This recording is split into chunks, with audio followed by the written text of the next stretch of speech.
very delighted to be invited. He asked me what I could talk on. I said, well, I could talk about TMS, but what I'm really interested in is we have an explosion of new technologies, and there are really more than I can wrap my head around or get expertise with. And so I said, maybe I could just give a 10,000 foot talk about what we really need going forward in the future and what would be the perfect neuromodulation method. And we're getting very close. And these talks today have actually educated me and helped me. I took at the lunch break, I actually went over and we're doing a double-blind study now of amygdala stimulation with ultrasound in patients with generalized anxiety disorder. So this really is a very exciting time where we've got these new tools and everybody is trying them out in new ways. But what I want to do here is step back just a little bit. So the answer for those who want to go to sleep, do we need another technology? Yes, we certainly do. My conflicts, I try to stay economically distant, and so I don't really invest in industry. I'm an unpaid consultant to lots of companies, and I'm the editor-in-chief of Brain Stimulation. So I want to just talk a bit about the paradigm-shifting powers of brain stimulation, and I think this audience knows most of this, and then sketch what the ideal brain stimulation method would do, and then how do our current methods stack up, and what room is there, or what area would radiation stimulation likely fill? So what I like about this area is I get to spend time with neurosurgeons and engineers. It really does go across wonderful groups. And we launched the journal 15 years ago. Andre was one of the founding launchers of the journal, and then he's so busy he stepped aside for a bit. But it's been wonderful to watch the field grow. And it really is growing. This is just a quick Medline search of brain stimulation publications by year. And now looking at brain stimulation, this is an older slide. I think I've now processed over 8,000 manuscripts. So every morning I wake up and try to see what's new in this field, and it is just so fertile and growing. So what can we do with these brain stimulation methods? And this is a slide that Harold Sackheim put together years ago, but I think it's wonderful because with brain stimulation methods, we can target neurocircuitry so much better than, I'm a psychiatrist, medications or crude ways of getting into the brain. We can look at connectivity and modulate networks at different nodes. And that is really important. We can go simultaneously at different spots in the brain and change circuit behavior. We can go differently in different regions. And then we can do this responsively. So we can monitor and change our activity as a function of biomarkers or the brain's response. Another thing that I love about all of these things where we stimulate with sound or electromagnetic stimulation that then causes an action potential is all that we're doing is ephemeral. When people leave, they don't have a blood level of anything. And what we're doing is really endogenous brain adaptive responses. So in some ways, all of this work is just the most natural thing that you could do to the brain, where we kind of hijack normal behavior and push it therapeutically. So because of this, we can do things that no medication could ever do, and we can match our stimulation uniquely to each individual. So here's what we've got now. We have ECT, the grandmother of the field, TMS, which I know a bit about. It's now FDA approved for depression, for OCD, most recently for smoking cessation. Then there's DBS, which everybody here knows about, and vagus nerve stimulation and other peripheral nerve stimulation, which is developing in wonderful ways. Not yet FDA approved are things like TDCS, alternating current TACS, pulsed ultrasound, which Dr. Lozano, which Andre just covered. The focus of this meeting, radiation. There's interferometry, very interesting, where you stimulate high frequencies and get kind of wave building up in different parts of the brain. And then there's actually laser therapy, where you can excite different areas, mitochondria. So What would be the holy grail of brain stimulation? So if I could dream and say, what would I want with a brain stimulation method? Well, I'd want it to be able to go deep and focal. So TMS can go deep with really large coils, but the deeper that you go with TMS, the less focal your coil is. So we can't, with TMS, go deep and focal. You'd also want it to be able to go superficial. So you'd want to be able to go anywhere in the brain. You'd want to go surface or deep. You'd want a tool that's really able to do all of that. You'd want it to be non-invasive if you had your druthers, so that you don't have to put something in the brain or cut the skin. You'd like to have something that has few side effects, that is off target. You'd like to be able to do just what you want it to do.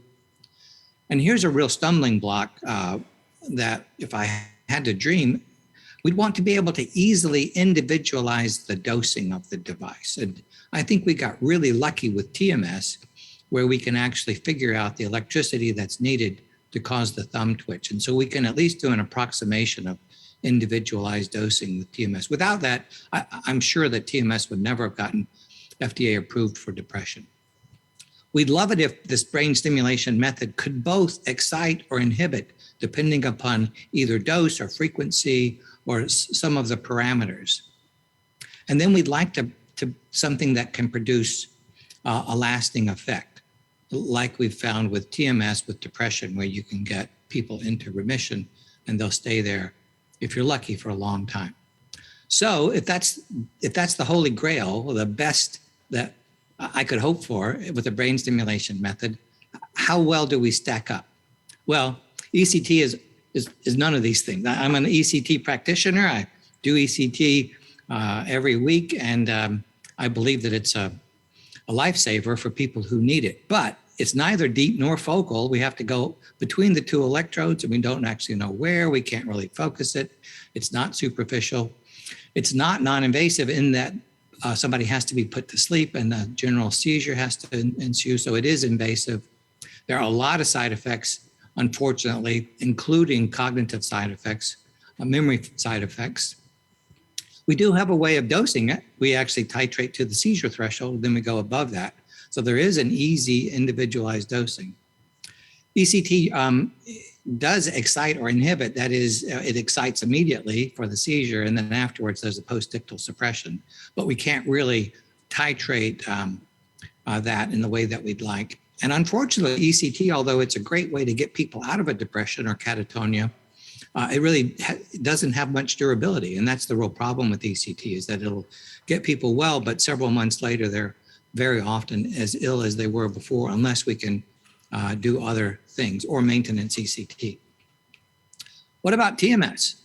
Well, it is, as I said, it is not deep and focal. It can go deep, but it's not focal.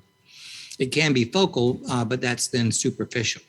And so it fails if we want to go to deep nuclei and precisely be able to target them. It is non-invasive, which is good. And it does have relatively few side effects other than some noise, some scalp pain, maybe a mild headache. It's pretty side effect free. We can individualize the dosing, as I mentioned, with the motor threshold. Well, I'm going to come back to that in just a minute. And this was just a joy to discover, along with all the motor physiology people, as we got our hands on the early TMS devices. With different frequencies, you can either excite or inhibit the brain. And low frequencies, 1 to 5 hertz, are inhibitory, and above that become excitatory. And it's just remarkable that a technology like that can divergently drive the brain so easily. And you can see that in thumb activity. And does it has a lasting effect? Again, we were quite lucky that the sessions and the things that we worked out to treat depression, when you concatenate them and build them, put them up, do produce changes in circuit behavior over time.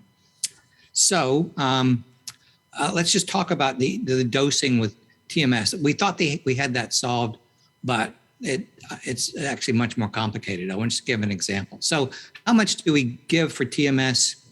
Well, we know that when we put the coil on, we have to induce an electric field somewhere in the superficial cortex, and there are these variables: fiber orientation, the intensity, the frequency, the region, and mostly the distance into cortex.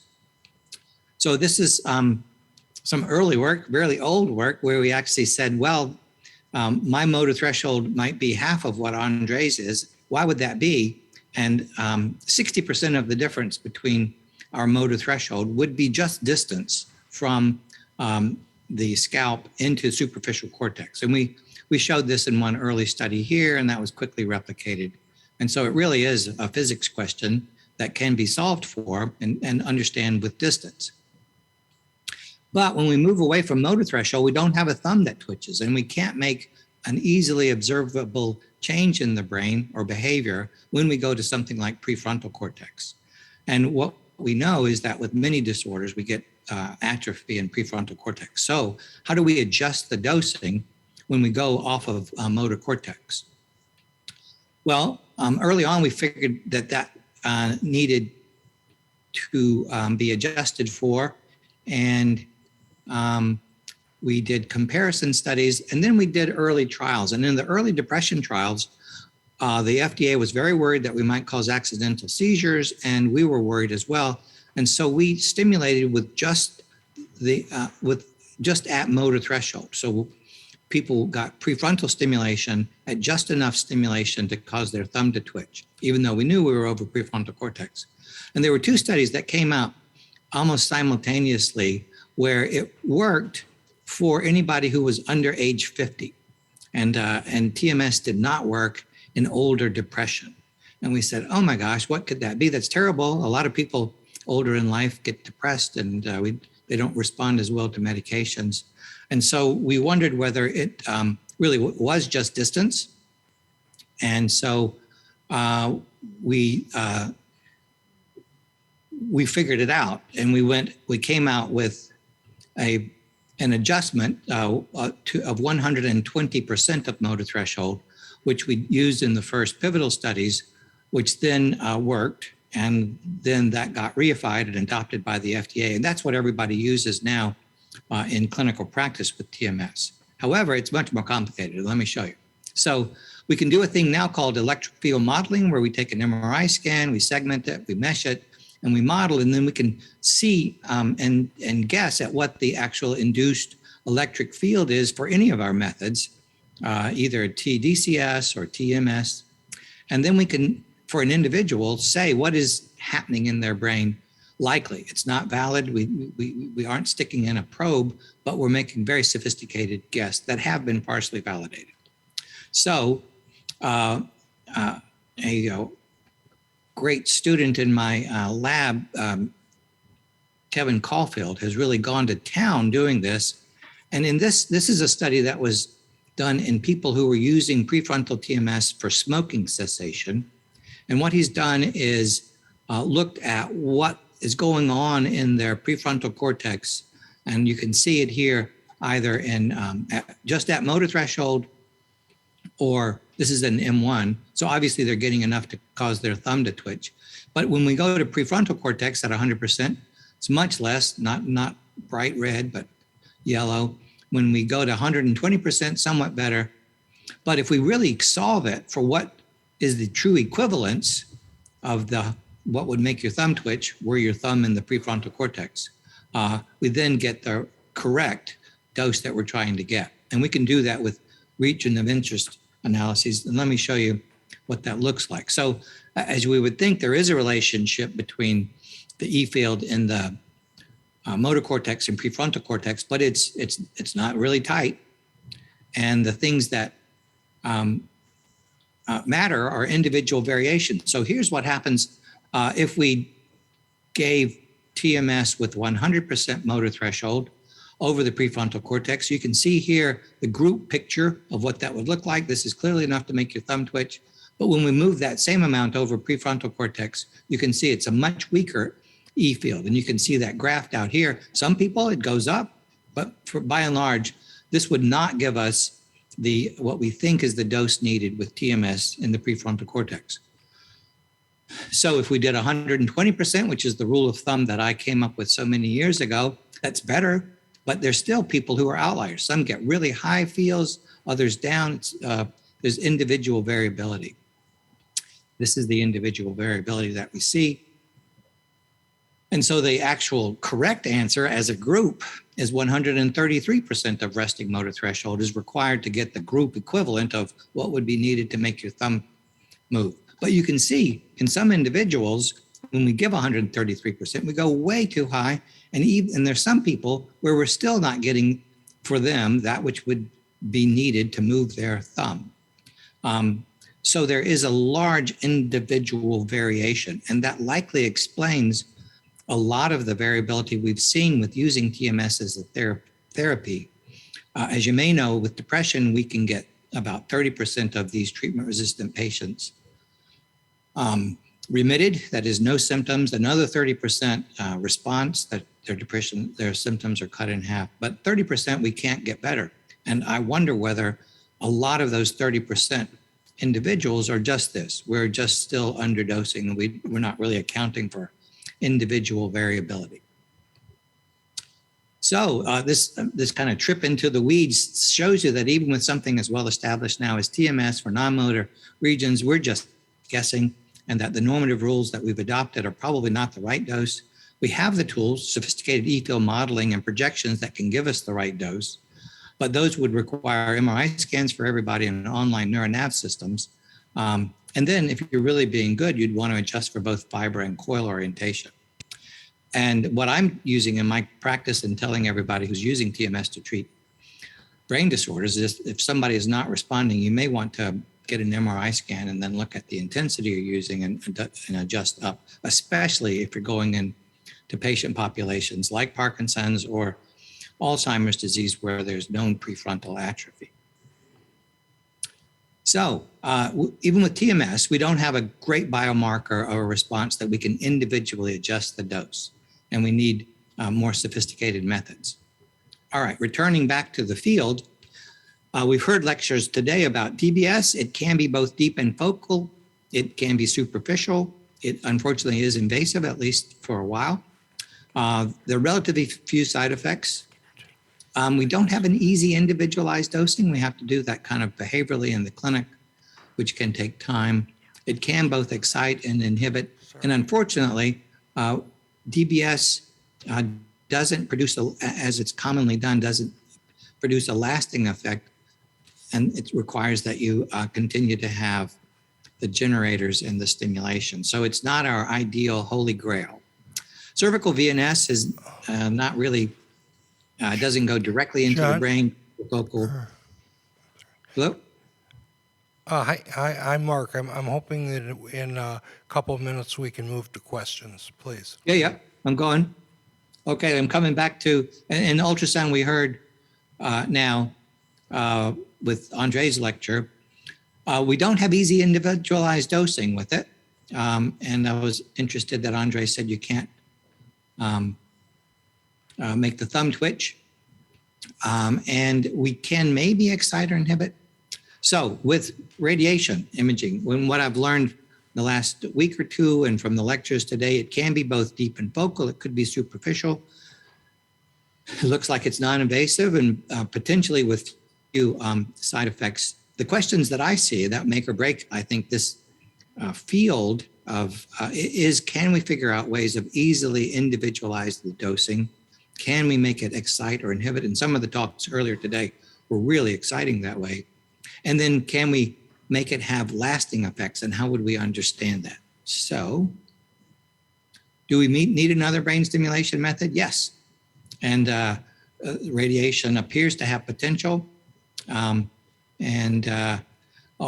we do roll out into testing whether this can be a real treatment, these are the rules that I come up with before we roll into large trials. And I'll just say them quickly. We need to know our target. We need to know which patients to enroll.